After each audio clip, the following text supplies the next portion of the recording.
sol, que o dia é de sol e eu vou te encontrar. Mais uma manhã agradável aqui para você, pessoal do sexto ano. Eu sei que você acordou cedo para estar aqui assistindo o rostinho lindo na sua sala de aula aí com o seu professor. Aí não, vai ficar em casa, vai assistir o rostinho lindo pela tela da TV Nova e você está aqui para mais uma aula de geografia, dialogando junto comigo. Ó, todo mundo já faz, né? Todo mundo me encontra na rua. Olha o rostinho lindo, rosto lindo, maravilhoso para você. E aí é importante demais esses recados que a gente traz aqui sempre no início de nossas aulas. As 3 maneiras que você pode interagir com o nosso conteúdo. A primeira eu já falei, né? Telinha da TV Nova Nordeste, vocês assistem a gente aqui pelo 22.4. Todas as manhãs começa a aulinha do sexto ano. Perdeu ao vivo? Não estava aqui no ao vivo? Tem o pessoal que vai assistir a gente lá. Tu perdesse a aula do rostinho lindo hoje de manhã. Mas vai ser reprisada a partir das 2 horas da tarde. Lá no 22.4. Aí tu assiste mais uma vez. A segunda forma e a mais importante é o quê? Aplicativo do Educa Recife, né? Todo mundo baixando aí o aplicativo do Educa Recife. É importante demais. Você pode pegar o seu celular, entrar na loja de aplicativos, pesquisa lá Educa Recife, aí encontra o queridíssimo aquele colorido, o famoso do Educa. E aí você vai interagir simultaneamente com a nossa aula aqui, através do ao vivo. Tem o QR Code. Que Juninho, bora Juninho, bora Juninho, bora Juninho, bora Juninho, bora Juninho, Juninho. Ó aí, ó, para facilitar a sua vida e você posicionar a câmera do seu celular e já ir diretamente no canto certo, Juninho. Baixar o Educa Recife. E aí, para trazer essas interações para a nossa aula de hoje, quem é que vai estar junto comigo? Além de Midian, trazendo aqui a interpretação de Libras. O Midian dançou. Lá é Miriam, né? Mas nossa versão é com D. Olha ali quem vai estar comigo, é o professor Luciano. Bom dia, professor. Bom dia, pessoal. E aí, tudo bom com vocês? Estamos aqui já no chat, aqui ó, computador aqui no chat bonitinho.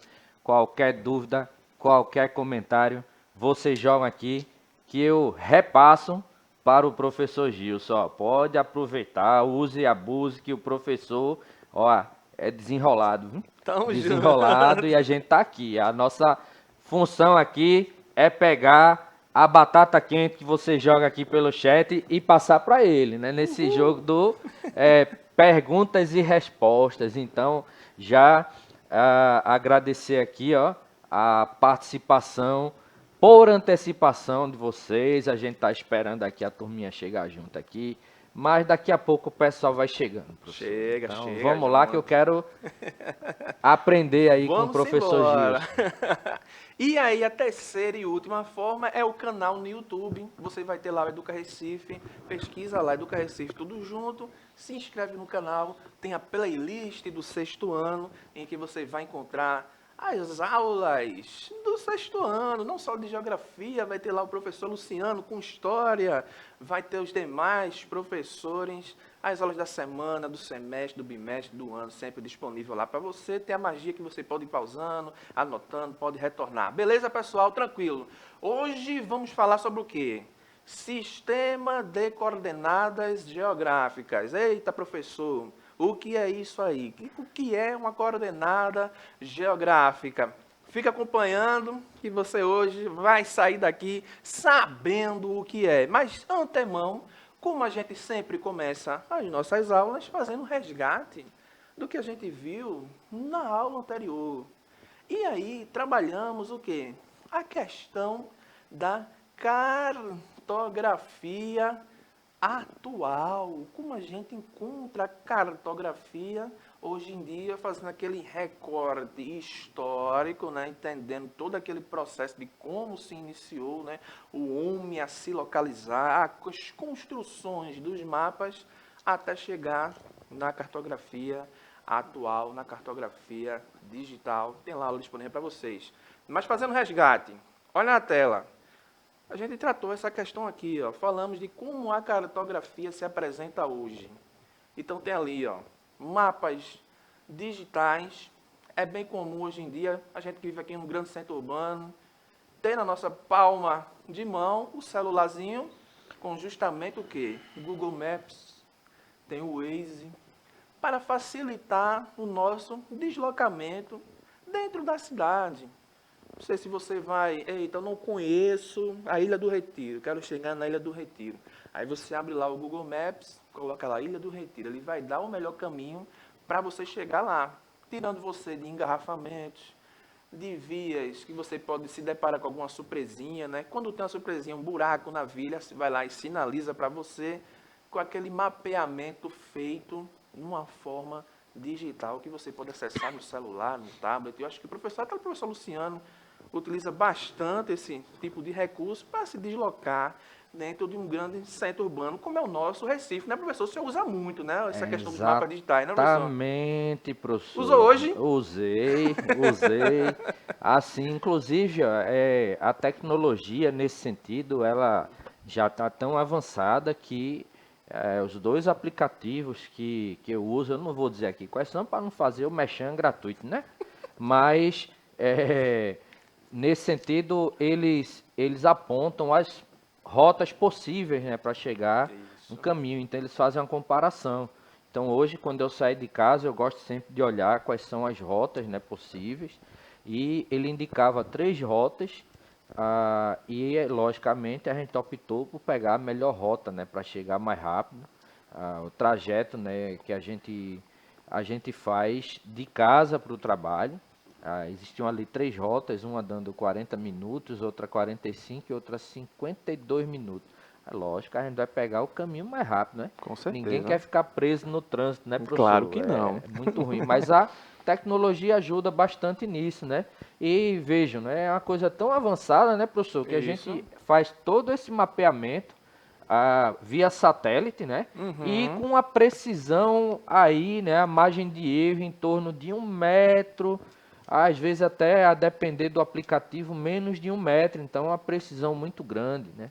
Que esses aplicativos, eles hoje possuem, usando aí o sistema do GPS, né? Você vai falar sobre o GPS? Vamos falar sobre ele agora. É uma siglazinha, né? Exatamente. O GPS que vem justamente até lá da questão do sensoriamento remoto, que é justamente, vem lá de cima, né? Os satélites que circundam o nosso globo terrestre, fazendo o mapeamento do terreno e aí emitem, né, através dos seus sensores, dados que vão mapear o terreno que ele está ali circundando. Por isso que existem vários satélites e aí a junção, né, desse conjunto de dados vai dar aquele mapeamento de uma determinada área. Quando a gente fala aqui, ó, da aerofotogrametria, é justamente um trabalho com fotos aéreas. É bem comum em ambientes rurais, agrícolas, ter a utilização, também aqui no ambiente urbano, né? Por que não? Do drone, chamados drones, os famosos drones que vão dar aquela tomada aérea daquela área que você pretende fazer um estudo do mais variado tipo possível. E aí você ter aquela perspectiva por cima. A questão dos aplicativos que utilizamos para nos deslocarmos também parte muito daqui, ó, da questão do sensoriamento remoto, que também vem daqui, essa coleta de dados. É bem famoso ter o quê? Aquele carrinho da Google Maps que passa, né? Porque ele sempre passa, vez ou outra. Porque a gente sabe que o espaço ele vai se moldando e ele vai se modificando. Se você pegar a sua rua hoje e comparar com 20, 30 anos atrás, você vai ver que existem diferenças. Podem ter surgido novas vias, novas saídas. A característica, né, das residências, do bairro, tudo isso muda. E aí os pontos de referência também podem se ir alterando ao longo dos anos. Então é importante demais o mapa estar sempre atualizado, para que não pegue a pessoa que está utilizando de surpresa. Aí tem os elementos, ó, falamos dos elementos dos mapas, que formam aí as paisagens geográficas, que são representadas por pontos, linhas, texturas, cores, textos, também são chamados de signos, que são o quê? Os símbolos próprios da cartografia. Então você vê ali os exemplos que a gente falou na aula passada, né? Citamos que existe dentro do mapa, né? Esses símbolozinhos, por exemplo, você quer encontrar um posto de gasolina. Aí tem lá aquele desenhozinho da bomba de gasolina, você já sabe. Eita, aqui tem um posto de gasolina. Vai cruzar uma ponte, você está vendo ali, ó, é o sétimo, 1, 2, 3, 4, é o sétimo desenho da primeira fileira da esquerda para baixo, ó, o indicativo de uma ponte. Se tem um restaurante, um aeroporto, se tem um campo de futebol, então assim, existem, né, esses símbolos, que também são chamados de signos, para identificar no mapa o que vai existir ali em cada local daquele. Beleza, pessoal? Fica ligado nisso aí. Aí também falamos disso aqui, ó, da composição de uma carta cartográfica. Pegamos esse exemplo aqui e aí destrinchamos cada ponto desse aqui. Falamos sobre a legenda, que vai dar justamente as características que estão expostas naquele mapa. Você pega aqui esse mapa, você vê que ele está cheio de cores. E aí, se a pessoa não tiver um conhecimento prévio, não vai saber o que cada cor dessa está representando. Por isso que vai ter a legenda. E aí você vê que cada cor ali, ó, tem o indicativo da sua representação. E aí você vê, ó, que o verdezinho já representa o norte, aquela cor mais vinho vai representar o centro-oeste, o azul, o nordeste, um verdezinho mais limão, a região sudeste, e o laranja, a região sul. Então você já consegue identificar aqui o que cada cor ali está representando. Quando a gente fala da orientação, é justamente para você saber posicionar aquele mapa. Como a gente já conhece nosso território brasileiro, fica tranquilo. A gente já pega o desenho do Brasil e já consegue posicionar ele na forma correta de fazer a leitura. Mas, por exemplo, você conhece o mapa de Guiné-Bissau, Sudão do Sul? Aí você pode pegar aquele mapa e estar olhando ele de cabeça para baixo, se ele tiver, por exemplo, essa combinação de apenas cores nele. Aí por isso que tem a necessidade de ter o quê? A orientação, que é o norte, que está indicado ali, está vendo aquela setinha, só indicando o norte. Poderia estar ali a rosa dos ventos por completa, né? Os pontos cardeais, colaterais, mas ali está só com o indicativo do norte, que é para você posicionar esse mapa e fazer a leitura dele correta. O título é justamente que esse mapa está representando, né, no caso aqui, as regiões do Brasil, e a escala, que é o quanto esse mapa ele foi reduzido para caber ali numa folha de papel. Nesse caso aqui, nós temos um mapa em que 1 centímetro equivale a 500 quilômetros. Então você pega uma réguazinha, tem 2 pontos. No ponto A está o professor Gilson. No ponto B está o professor Luciano. Aí você mediu no mapa 1 centímetro. Então, ou seja, na distância real, eu e o professor Luciano estaríamos separados a 500 quilômetros de distância. Também falamos aqui da questão do tamanho da escala. Juninho, se tu dá um corte lateral aí, comigo, professor Luciano, já. Porque, ó, tá vendo aqui, ó, as duas formas de representação de escala pode ser tanto numérica como gráfica, né? A numérica com os números, onde um vai ser representado o que? A distância virtual, que a gente chama, né? A distância no mapa. E aqui o denominador é justamente a distância real, Juninho. Numerador, distância no mapa. Denominador, distância real. Beleza? Fica ligado nisso aí. Quando a gente não tem um indicativo, está representado em centímetros. Mas aí, professor, quando uma escala é grande e quando uma escala é pequena? Dizem aí que é inversamente proporcional. Por que inversamente proporcional? Vamos entender agora? Bora lá. Tá vendo aqui? Ó, é como eu estou aqui, ó. Estou aqui, o professor Luciano ali sentado. Aí vamos supor, aqui onde eu estou a 200 metros do professor Luciano. Beleza. Se eu vim mais para cá, ó, digamos que agora eu fiquei a 20 metros do professor Luciano. Então acompanha comigo. A 200 metros, voltando aqui a 200 metros, eu vou ver muitos detalhes do professor Luciano?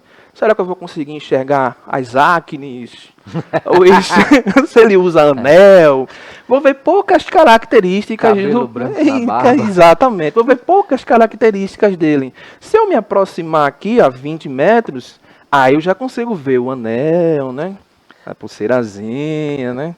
Exatamente, já vejo mais características do professor Luciano. Então, esse mapa que a gente vai estar aqui, ó, a 200 metros, não se confunda com o número. Eita, professor, se você está a 200 metros, 1 para 200 metros, essa escala aqui ela é grande.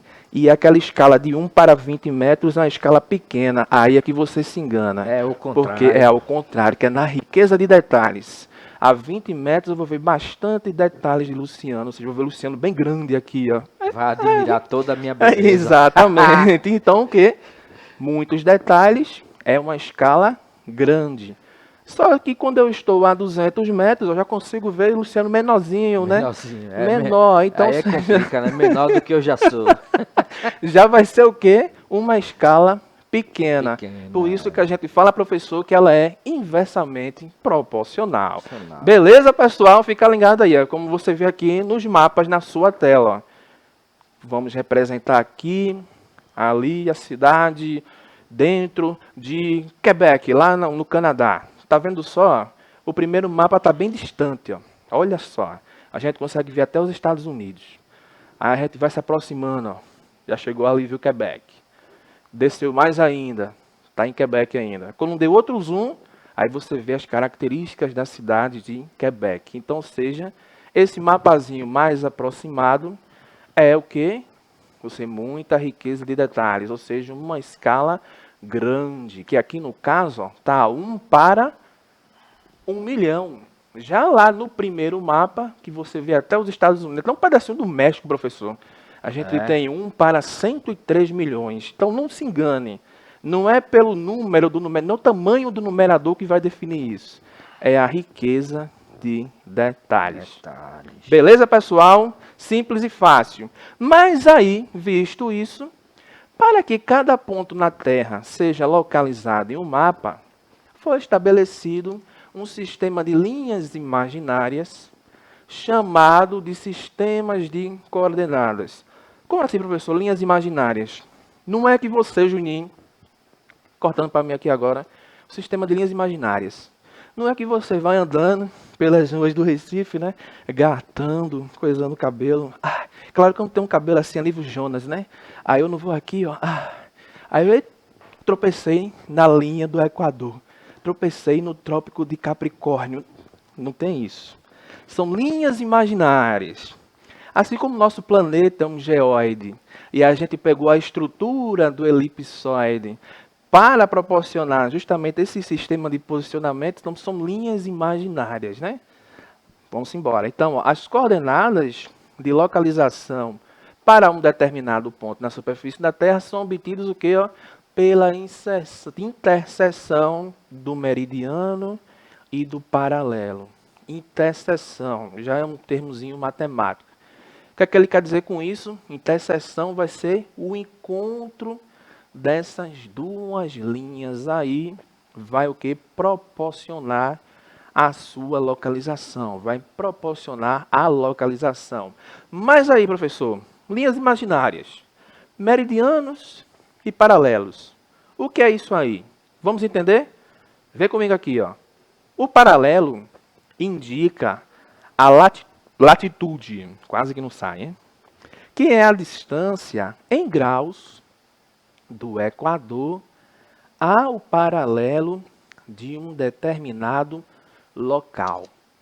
Os valores do intervalo são de 0 a 90 graus.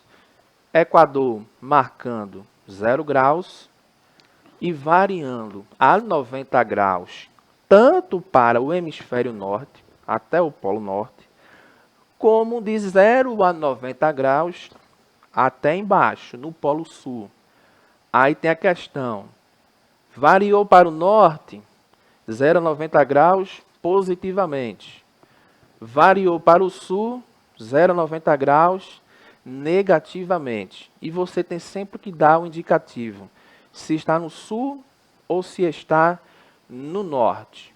Beleza? Tranquilo. A gente vai ver um mapazinho aqui já já, um desenhozinho, uma ilustração, que vocês vão ficar bem claro na mente de vocês o que é isso.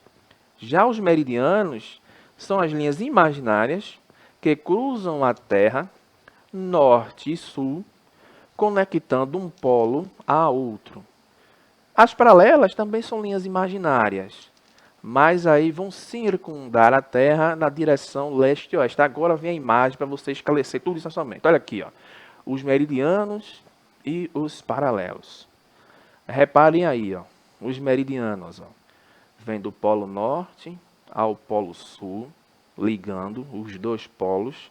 Tem o meridiano central, que foi estabelecido, o meridiano de Greenwich, que é justamente uma localização lá na Inglaterra, que é justamente o mesmo nome que recebe o observatório que definiu essa linha.